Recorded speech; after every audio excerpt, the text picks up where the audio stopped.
maze igihe hari ibinyoma byinshi nishuka nkumva ko ubuzima bwiza bugaragazwa n'amafaranga umuntu afite cyangwa bugaragazwa n'imitungo afite.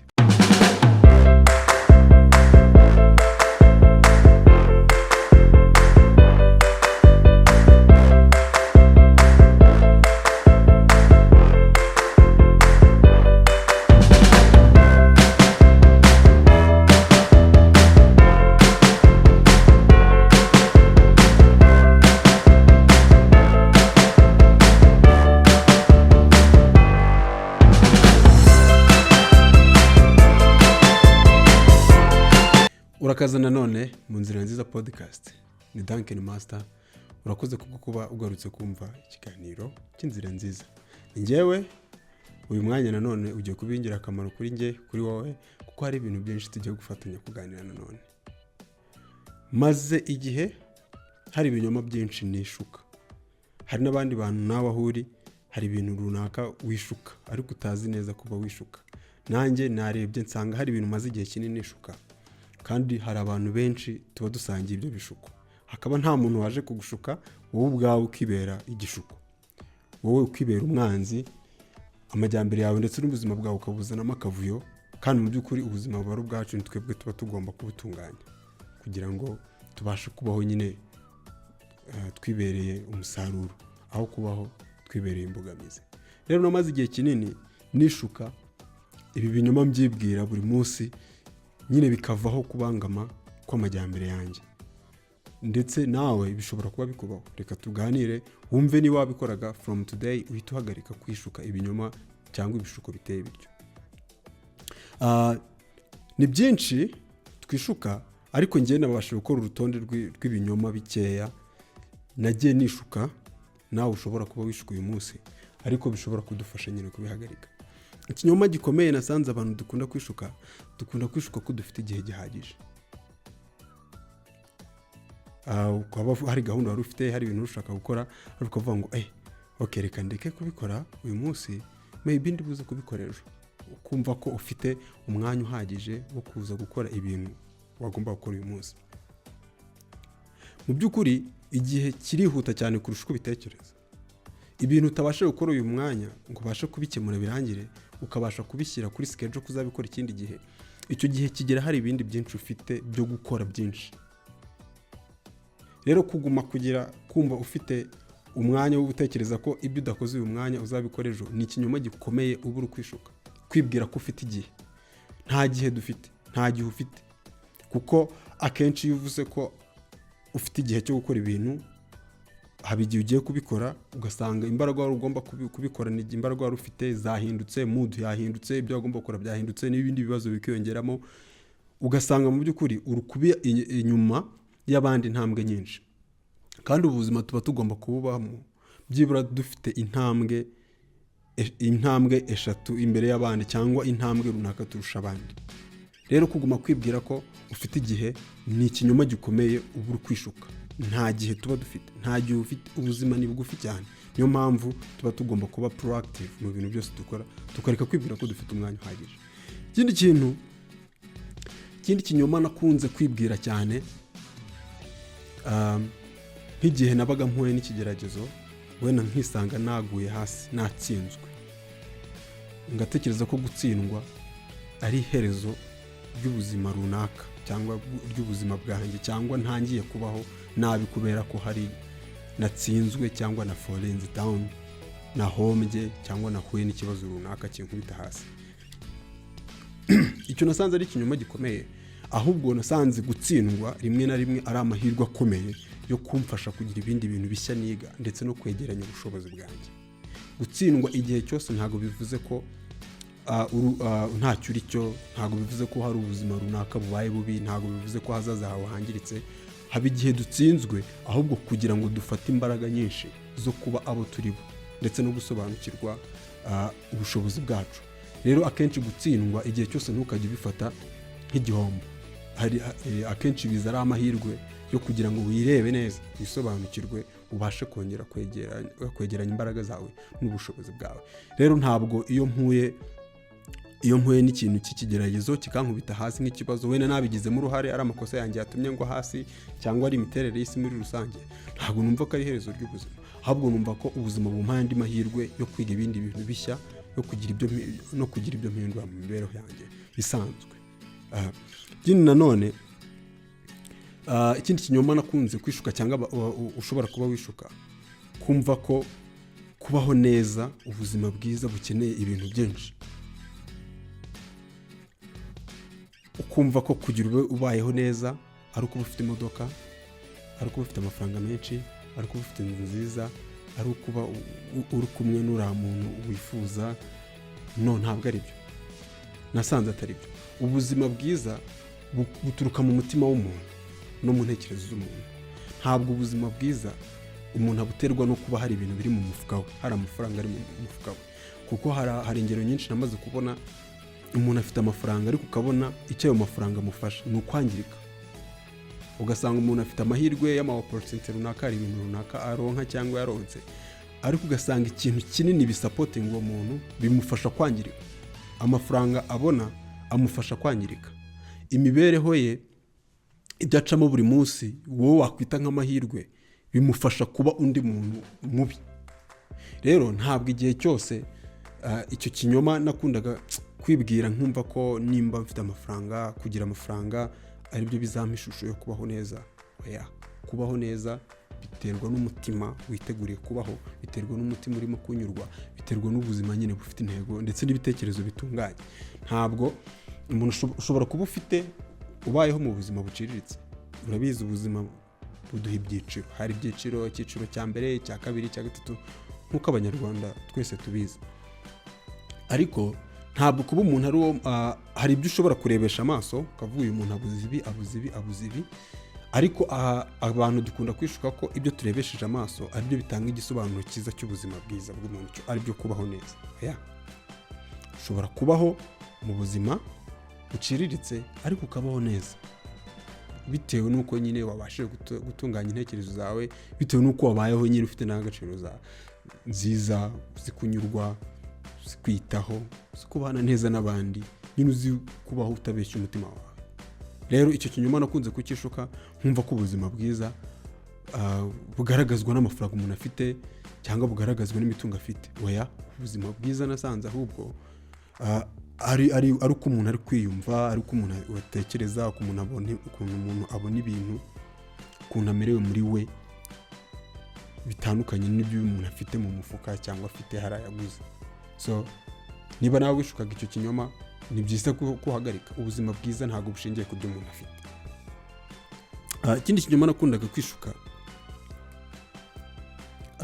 nakundaga gutekereza ko abandi bantu bose babayeho neza, ko ari njyewe gusa ubayeho nabi. Ushobora kuba uri kubyumva ukundi, ariko hari igihe ugera mu kibazo runaka, wareba imibereho yawe, ukareba ibyo uri kubura, ukareba ukuntu ubuzima buri kugushyira hasi, imbogamizi ufite, wareba abandi bantu ukabona bari clean, basa neza, bari mu bikorwa byabo, ugatangira ukagira self doubt, ukavuga abandi bantu bose uzi ko babayeho neza, ukari njyewe waraburije. Oya, asanze nakiri ikinyoma kibi umuntu agomba kwishuka. Buri muntu wese aho ari afite intambara yo kurwana nawe. Buri muntu wese aho ari afite ibintu bimuruhije, bimubangamiye, ari kumva byahinduka. Niyo mpamvu hano ari ku isi, buri muntu wese uri hano afite ibintu bimuteye kumva ubuzima hari ikintu, hari ukuntu bumeze. Ubwo rero kuguma kumva ko ari njyewe ubayeho nabi, cyangwa kuguma kumva ko ari wowe ubayeho nabi, abandi inshuti zawe, abandi bantu mwiganye, abandi bantu bagukikije, abaturanyi, harimo abantu babayeho neza, ni ikinyoma kibi uba uri kwishuka. Uba ugomba guhagarika gutekereza ko abandi bantu aribo babayeho neza, babayeho nabi. No, buri muntu wese uri ku isi afite parite runaka y'ubuzima imukomereye, arwana nayo, yifuza ko yahinduka. Rero ntabwo ari wowe, ntabwo ari njyewe tubayeho nabi, kandi kubaho nabi nanone biterwa n'ibyo turi gutekereza, n'ibyo turi gukora ngo tubeho. Ibindi bintu tugomba guhora dutekereza buri munsi, tutagomba kwibagirwa. Ntabwo ubuzima bwanjye n'ubwo buzima bwawe uzigera ubaho udafite ibibazo, cyangwa ngo ubeho udafite ibintu bikubangamira. Ntabwo nzabaho, nawe ntabwo uzabaho ibintu byose biri kugenda nk'uko tubishaka. ahubwo tugomba kugira umutima cyangwa imitima imenya gushaka amahoro, gutunga amahoro mu gihe uri gushaka ibisubizo by'ibibazo ufite, ukamenya ukuntu urarwana intambara zawe utuje, ukuntu uraca mu bibazo byawe utuje. Ibibazo byo rwose niba hari icyo wakemuye uyu munsi, humura, ibindi biraje mu kanya. Ahubwo gusa ukeneye imbaraga z'umutima ziguha amahoro, zikumvisha ko ubuzima nyine ari uko bumeze, ahubwo ukaguma gutuza muri wowe no kubika amahoro mu gihe uri gushaka ibisubizo by'ibibazo ufite. Ikindi kinyoma nakundaga kwishuka, nakundaga kumva ko gusaba ubufasha, nyine kubaho ntasaba ubufasha, ko bingaragaza nk'umunyembaraga. Kuba nabaho nagira ibibazo nkarwana nabyo nkanjye, sinigire umuntu n'umwe nakubufasha. Numvaga ko nyine ariko kuba umunyembaraga. No, nasanze atari byo. Nasanze ari ikinyoma nanone gikomeye. Namaze igihe kinini nishuka. Ahubwo ku ruhande kukundi kuri k'ubuzima, umuntu wakubufasha biri mu bigaragaza ubutwari. Umuntu wumva ko azi neza ko hari ibyo ashoboye, ariko ashoboye bike, aramutse yihuje n'abandi cyangwa asabye abandi ubufasha, hari ibyo yashobora kurusha ibyo yari ashoboye. Rero kuba wakumva uri umuntu ukeneye ubufasha ntabwo ari intege nke. Kuba wabaho uri umuntu ushobora kwaka ubufasha ntabwo ari ubugwari, ahubwo biri mu bintu biranga intwari, bigaragaza ubutwari. Kuba nyine wumva ko wowe utihagije, ukeneye n'ikiganza n'imitekerereze nuko abandi babona ibintu.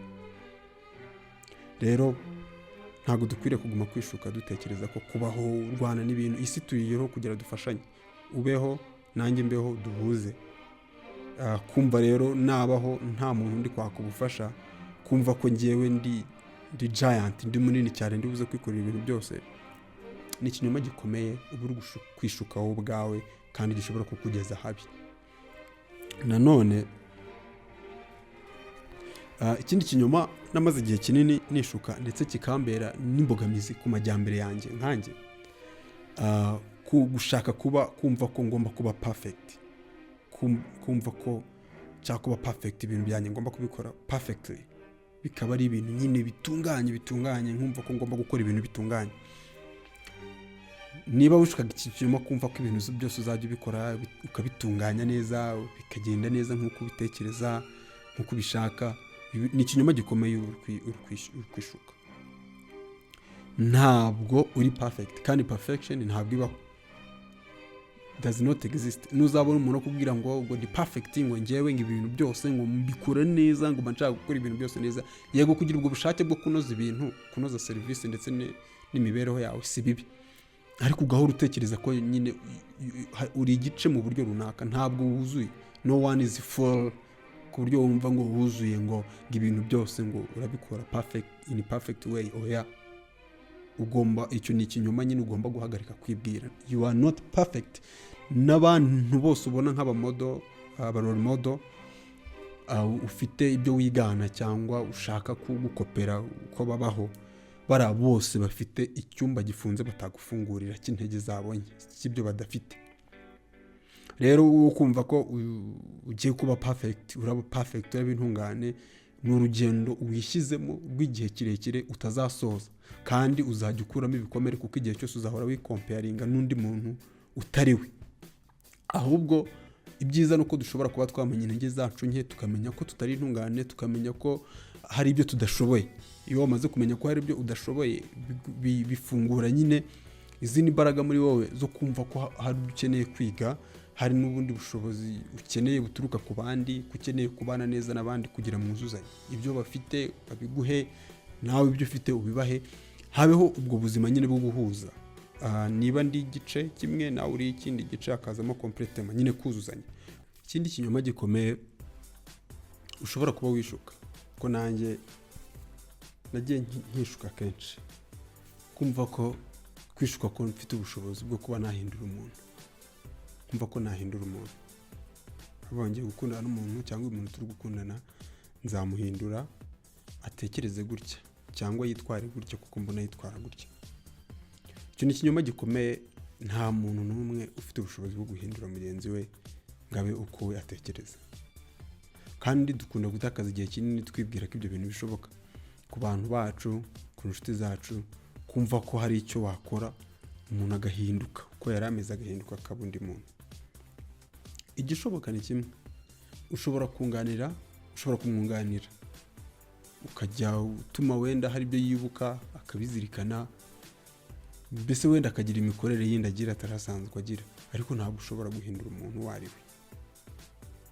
Ashobora no kugira imyitwarire runaka agira bitewe n'uko muri kumwe, kuko wenda wamubujije cyangwa wamubwiye ko biri so offensive, bibangamye, ariko mwaba mutari kumwe nanone akongera akibera uwo ari we. Rero ntabwo icyo kinyoma dukwiriye kuguma kukishuka. Nta muntu n'umwe, niba ugiye gukundana n'umuntu ukabona hari imyitwarire afite, ntiwikwishuka ko ushobora kuzamuhindura. Ubwo niba udashobora kubana nawe cyangwa kugumana nawe nk'uko ameze gutyo, ugatekereza ko hari igihe bishobora kuzahinduka, urishutse, witeze umutego kandi uzagumaho, kuko ntabwo ufite ubushobozi na buke bwo guhindura umuntu, ndetse nawe bwawe nta muntu ufite ubushobozi bwo kuguhindura. Uru urugero rwiza. So rero ibyo binyoma dukunda twishuka ko hari abantu dushobora kuba twahindura, ntabwo ari byo. Nta muntu n'umwe ufite ubushobozi bwo guhindura. Ikindi kinyoma dukunda kwibeshya, kwibwira ko numara kugira amafaranga ko ari bwo uzabaho neza, ari bwo uzishima. Kuvuga ngo nimbona ibi n'ibi ngo nzishima, ngo noneho ngo nzishima, ngo ningura imodoka ngumva ngo nzishima, ngo ubuzima bwanjye bwo kwishima buzaba butangiye, ngo ninubaka inzu, ngo nimbona akazi, ngo ningira ibi ngo nzishima. Ntabwo ubuzima ntabwo uzabaho wishimye ari uko wabonye ibyo byose, ahubwo ushobora kubibura. Ushobora kubura ibyishimo kubwo kuba uronse ibyo ngibyo watekerezaga ko ukeneye. Ntabwo ibyishimo ugomba kubitegereza kure, ibyishimo ugomba kuba bifite uyu munsi. Ibyishimo ugomba kuba grateful, ukireba, ukareba ibigukikije, ukireba, ukabara imigisha ufite, ukareba ayo maguru ufite, ukareba uburyo uhumeka, uburyo uriho. Nubwo ushobora kuba urwaye, biri temporary, birashira, birarangira. Nyine ukareba impano y'ubuzima ufite, akaba ariyo ureberamo ishusho yo kwishima, kuruta kumva ko nugira intambwe runaka, nugira ibyo ubona ari bwo uzishima. Ubuse utabibonye, birangiye utabibonye, ibyo bintu ushaka ntuzabibone. Ubwo ubuzima bwawe ntabwo bwazigera bugira igisobanuro, ntabwo wazigera wishima. Rero urumva ibyo binyoma dukunda kwibesha, kwishuka, twibwira ko tuzishima ari uko turonse biriya, dukoze biriya, tugeze kwa biriya, tuba turi gufungirana ibyishimo byacu ntitubashe kubigira, tukiheza mu munezero no mu mudendezo wacu. Ubuzima tugomba kubwishimira uko buri, uko umunsi wakeye, uko umunsi umeze, ukareba impamvu niba izuba riri kurasa, ukishima kuko izuba riri kurasa, ukishima kuko imvura yaguye, ukishima kuko uri guhumeka, ukishima kuko uriho, ukiri mu bantu, uhura n'abantu, ukishima nyine kuri aho mu uwo mudugudu, kwishima ko ufite igihugu. Impamvu zo kwishima ni nyinshi. Wikwishima gusa ari uko ngo umurimo wawe weze, yego birashimishije, ibyo ni ibikorwa bishimishije, ariko wikumva ko ari bwo uzishima. Ubuzima bwawe bw'ibyishimo wibushyira mu bintu, ngo ibyo bintu nibikunda, nibiboneka, ngo nibwo uzishima. Bishobora kurangira utishima. Rero ugomba kwishakamo ibyishimo muri wowe, ukareka kuguma kwishuka ko ibyishimo uzabikomora ku bintu biri hanze yawe. Ibyishimo bituruka muri wowe. Ikindi kinyoma gikomeye abantu dukunda kwishuka, kumva ko hari abantu bagushinzwe, kumva ko hari abantu bagomba kukwitaho, kumva ko hari abantu bafite muri bicingano bagomba kunyitaho. Ngahora numva ko byanga ibikunde abantu bagomba kunyitaho. Icyo ni ikinyoma. Nta muntu n'umwe ugomba kukwitaho, nta muntu n'umwe ufite itegeko ryo kukwitaho. Ushobora kuvuga ngo mfite mama, ngo mfite papa, ngo cyangwa mfite umugore, ngo cyangwa mfite umugabo, ngo bashinzwe, bategetswe kunyitaho. Oya, ntabwo ariko bimeze. Icyo ni ikinyoma gikomeye uri kwibeshya. Kuba warakuze, kuba uri umuntu, ugomba gusurvivinga. Abo bantu niba hari ushobora kukwitaho, akwiteho, bize biri nk'inyongera y'ibyo wamaze kwimarira. Kandi ntubyespektinge, kuko niba atakwitaho ntabwo ari byo birakuraho amasano mufitanye. Niba atakwitaho ntabwo ari byo birahindura ubuzima bwawe, ngo ngo babe icyo batari cyo kubera ko batabasha kubona umwanya, nabo ubwabo bakeneye kwitabwaho. Iyi si turimo iri kutwambura ibintu byose, iri kudusaba ibintu byose, ariko nta kintu na kimwe iri kuduha. Rero nihaba hari umuntu wabashije gufata igihe cye gito, umunota umwe akawuguha, akakwitaho mu munota umwe, ujye wumva ko ari ibintu bidasanzwe. Ntukabitaking for granted ngo wumve ko ari ibintu bigomba guhoraho. Umuntu uri kwitaho uyu munsi nawe akeneye kwitabwaho. Rero nuguma kumva ko abantu bafite inshingano zo kwitaho, uzatangira kugira kumva utishimiye ubuzima. Abantu barebe ubabonemo ibitabarimo, ubabonemo urwango kandi ntarwo bafite, kuko nabo bafite ibindi byinshi biri imbere yabo, biri kubasaba igihe, biri kubasaba ubushobozi, biri kubasaba kwitaho. Nabo ubwabo hari abantu batakibona umwanya wo kwitaho ubwabo. Ubwo rero nuguma kumva ko abantu bafite inshingano zo kwitaho, umuntu muri kumwe afite inshingano zo kwitaho, oya, ahubwo hakeneye gufashanya. Iyiteho, numara kwitaho, nubona ubushobozi wite no ku bandi. Nugira amahirwe ukagira abakwitaho, wumve nyine ko ari ibintu umugisha wiyongeye ku byo wabashije kwiha, ariko nta muntu n'umwe ufite inshingano zo kukwitaho. Ikindi kinyoma nasanze twibeshya, nanjye nagiye nkibeshyaho, nawe ushobora kuba bikubaho, kumva ko niba urangije amashuri, urangije icyiciro runaka cy'amashuri cyangwa faculty runaka cyangwa ibintu runaka wigaga, ukumva ko kwiga birangiye. Icyo ni ikinyoma kibi cyane. Ushobora kuba warangije secondaire, ushobora kuba warangije kaminuza, hari ibyo watekerezaga igihe wahitagamo ayo masomo yawe ngo wige, hari uwo wabonaga uzaba we nyuma yo kwiga ibyo bintu, ariko at the end wamara kubyiga ugasanga nta mpinduka zikomeye ziri mu buzima bwawe uhawe n'ibyo bintu wize. Ushobora kwiga ibyo bikanakubeshaho, ibyo wize bikaguha imirimo cyangwa gukora mu bwenge butuma hari ibyo ukora ukabaho, ariko kwibeshya cyangwa kwishuka ko kuba waramaze kwiga ayo masomo bihagije, nta kindi kintu ukeneye kwiga, ubu uri kwibeshya cyane. Ni ikinyoma gikomeye ugomba kureka. Ubu buzima turimo buri munsi ni ubuzima bushya, buri munsi isi irahinduka, ugasanga ibyo wize mu mwaka washize cyangwa mu myaka yashize biri gutakaza agaciro, cyangwa ugasanga ukajya kwiga ibintu ukabyiga imyaka 3-4 ukarangiza kubyiga bitakigezweho, amahirwe yo kubikoresha atagihari nk'uko wayabonaga ugiye kubyiga. Ubwo rero niba wumva ko kwiga, niba urangije kuwiga wabonye degree, kumva ko byarangiye amasomo wasoje, urukumva nyine icyumba uzaba uri mu cyumba cy'umwijima, ntabwo uzigera ahazaza hakubera heza, uzabaho muri regret, wumve ko isi hari ikintu gikomeye yakwimye, yakwambuye. Oya, ahubwo tugomba kugira, nkimara kumenya ibi bintu numvishe ko ngomba kugira discipline yo guhora niga buri munsi, kuko urebye ibikuzengurutse, urebye ahantu uca buri munsi, ahantu ujya gusaba service, abantu muganira, ibyo ubona kuri televiziyo, ibyo ubona kuri telefone yawe, kuri internet, ni amasomo gusa, ni ibintu byinshi byo kwiga. Rero tugomba kugira iyo discipline yo kumva ko buri munsi hari ibintu bishya tugomba kwiga, tugomba kugira ubumenyi bushya.